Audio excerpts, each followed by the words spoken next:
What are your feelings that the show ends today? Oh. You keep asking questions. Wow. Someone else is going to have to answer that. Thank you, guys.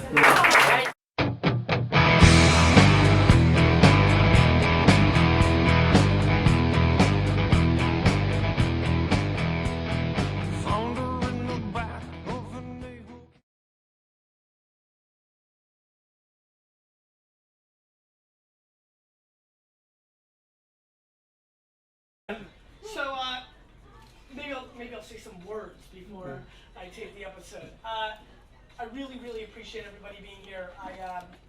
Obviously some of you know, many of you probably know, shit, if you came here, you definitely know that I've done I never thought that I would have another show. It never really even crossed my mind. I didn't think I'd have one show, let alone anything else. And so to hit this milestone of episode, I'm sorry, you can't move with me, D-Rock? We're good.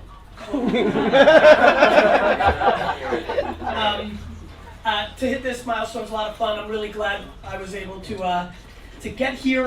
The truth is, and I think a lot of you know this, like I fundamentally feed off audience, and so I would have never gotten here if you guys didn't care enough to watch. Obviously, I have zero interest in producing something and nobody's watching. That would stop me immediately. So, it's super cliche. I always hate when people are like, oh, I want to thank the fans and all that kind of shit. But the truth is, I only do things for admiration and attention because of the way my mom coddled me as a child. So I really, really thank you guys for caring and watching the show.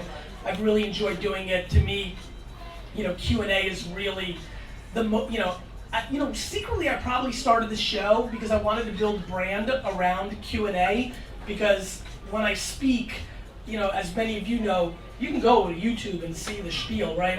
I mix it up depending on the audience, but my philosophies don't change at 40 of the 55 minutes. I mean, I'm sure for some of you watch these keynotes, and if you can get one or two new thoughts in a different talk, you're like, yeah, there's something different, so this was a chance for me to produce a lot of content on my current thoughts.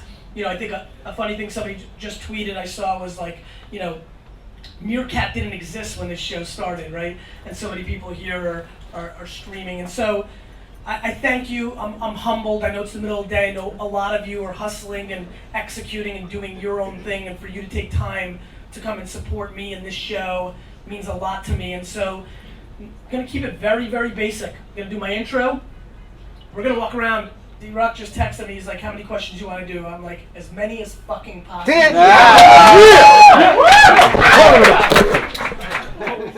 End of the day. Hello everybody, this is Gary Vaynerchuk, and this is episode 100 of the AskGaryVee show!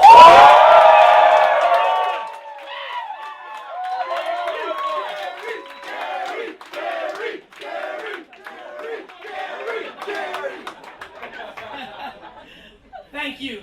So, Vayner Nation, hundreds of your family members have schlepped from all over the place. As a matter of fact, when we get into the questions, I know majority of you are local, because this was definitely not worth schlepping that far for, but some of you did it. Some of you did it.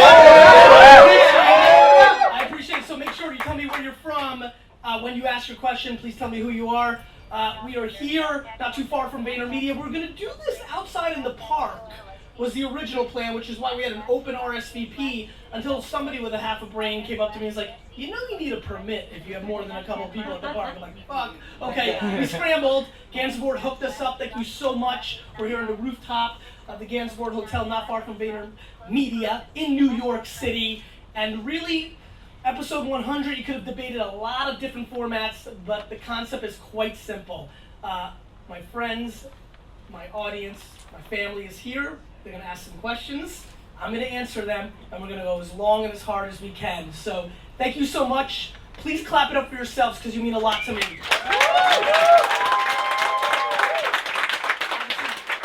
there's so many of you that I know intimately, know somewhat, have interacted a ton online with, and a bunch of new faces as well. That means a ton to me. So I think we should get right into the show. So let's do it. Are you guys ready now back there? Ready to go. All right, let's do it. Starting all the way in the back. What happened to Jimmy? Let's go with Jimmy. What, Jimmy? Jimmy got screwed. I thought Jimmy was going to be Jimmy. Are you good? You're good, Jimmy? All right. All right. Hey, how you doing? Gary, I want to say thank you so much. My name is Vlad. I run a restaurant in Astoria, Queens called New York Doghouse. Okay. It's a trademark spot, so there's ways of growing. I've been doing it for about 3 years. Funny that every time I reach a hurdle, I wake up and you answer it somehow. So I really appreciate that you're doing that. So every day you kind of help me grow, help our business grow. And what I'm having a problem right now is that we're growing, and each part of the restaurant, the kitchen, the floor, the bartending crew, they became like a gang. They all love the project so much. So every time I bring somebody new into the group, they start hazing them. They start, instead of helping me, This is gonna be a funny fucking show. There's no India in this mix. Go ahead, keep going. So you've got a hazing restaurant. Keep going. It's like, I'm like, yo guys, this is Alfredo. He's joining our crew. Teach him what you know, and let's grow, because I want to grow. So instead of helping me, grow, they start fucking shit up for him. Yeah. He's vibe. He's like, yo Vlad, what's going on? Do they not like me? What the fuck is going? What am I doing wrong? Yeah. And the crew that I have now, they're really good, but I'm really big on vibes. I'm really big on personality. Let me jump in on right here because Vlad, we need more than one question to answer on the show. I told you it was gonna be long. And I think I've referenced this either in a keynote or recently, or maybe in one of the shows where I talked about one of the things that really, when I started Vaynermedia, I was obsessed with this issue because it was something that was a huge problem at Wine Library. At Wine Library, we also grew very quickly. It grew from like 10 to 150 people. And the biggest problem I had was, I don't know if they hazed them. They weren't hazing them. They were just making their judgment immediately. Like literally every employee for like 2 years, within 2 days, everybody in the company was like, oh, Ricky McGee sucks crap. Right? Like, and by the way, this was a company, Wine Library, that had no training, no onboarding. Like, literally, you showed up and you're like, go, right? Same here. Right. Very, very easy going, but professional courtesy, respect. Bring it on. Vlad, the way I fixed that at Wine Library was I sat down everybody individually when it got to a place where it was not palpable to me anymore, one by one, and I told them right to their face that if they weren't part of the solution of fixing my issue, they weren't going to be there. And that was probably the first time I gave any of them negative feedback because we were growing, everything was great, they were making more money, everything was great, and I told them right to their face, and then, Vlad, and this is the tricky one, then I fired a couple of them. Right in their mouth. I feel I kind of have to do, even though I love what they do, I think you just said it, that they're not part of the solution. Vlad, fire someone. That's it, Vlad. Vlad, no more mic. I've got answers for questions. I love you, no more. Vlad, you're out. Next.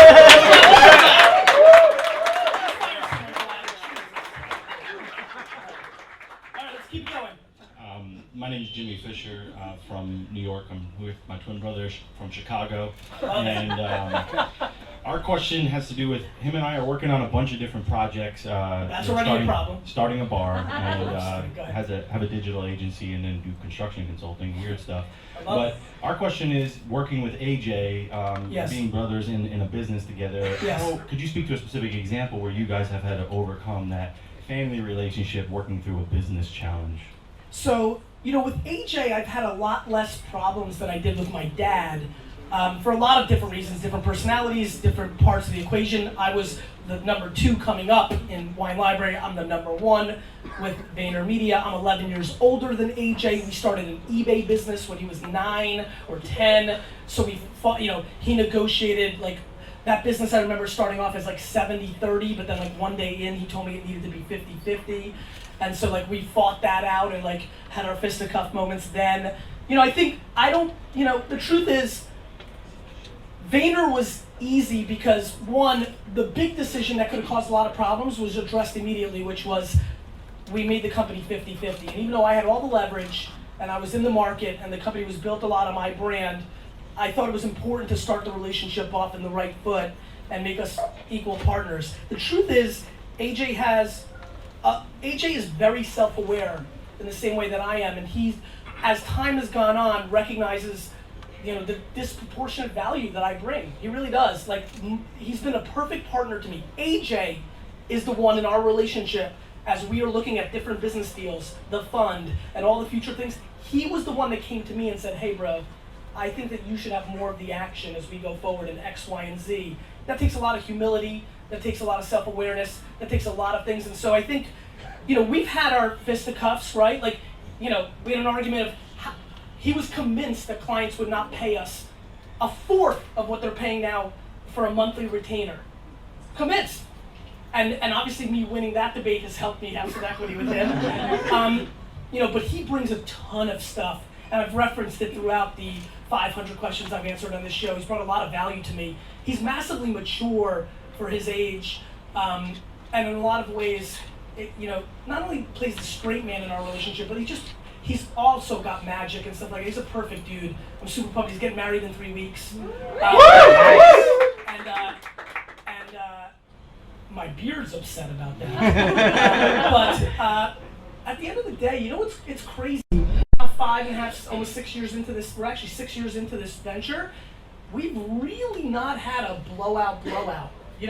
We're good at, we're close to, did you guys see the basketball video? Yeah. That's where we fight, as you saw in that one little clip.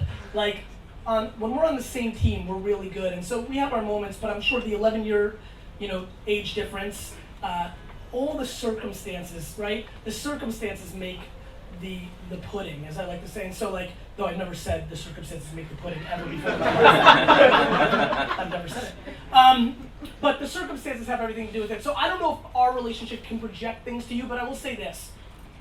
Being the bigger man, I've said it a bunch, in every situation always works. If one of you takes the lead as being the person, when you argue, that first jumps in and says, I love you, bro, and fuck this, and whatever, it will force the other one to start doing it as well, eventually, over time.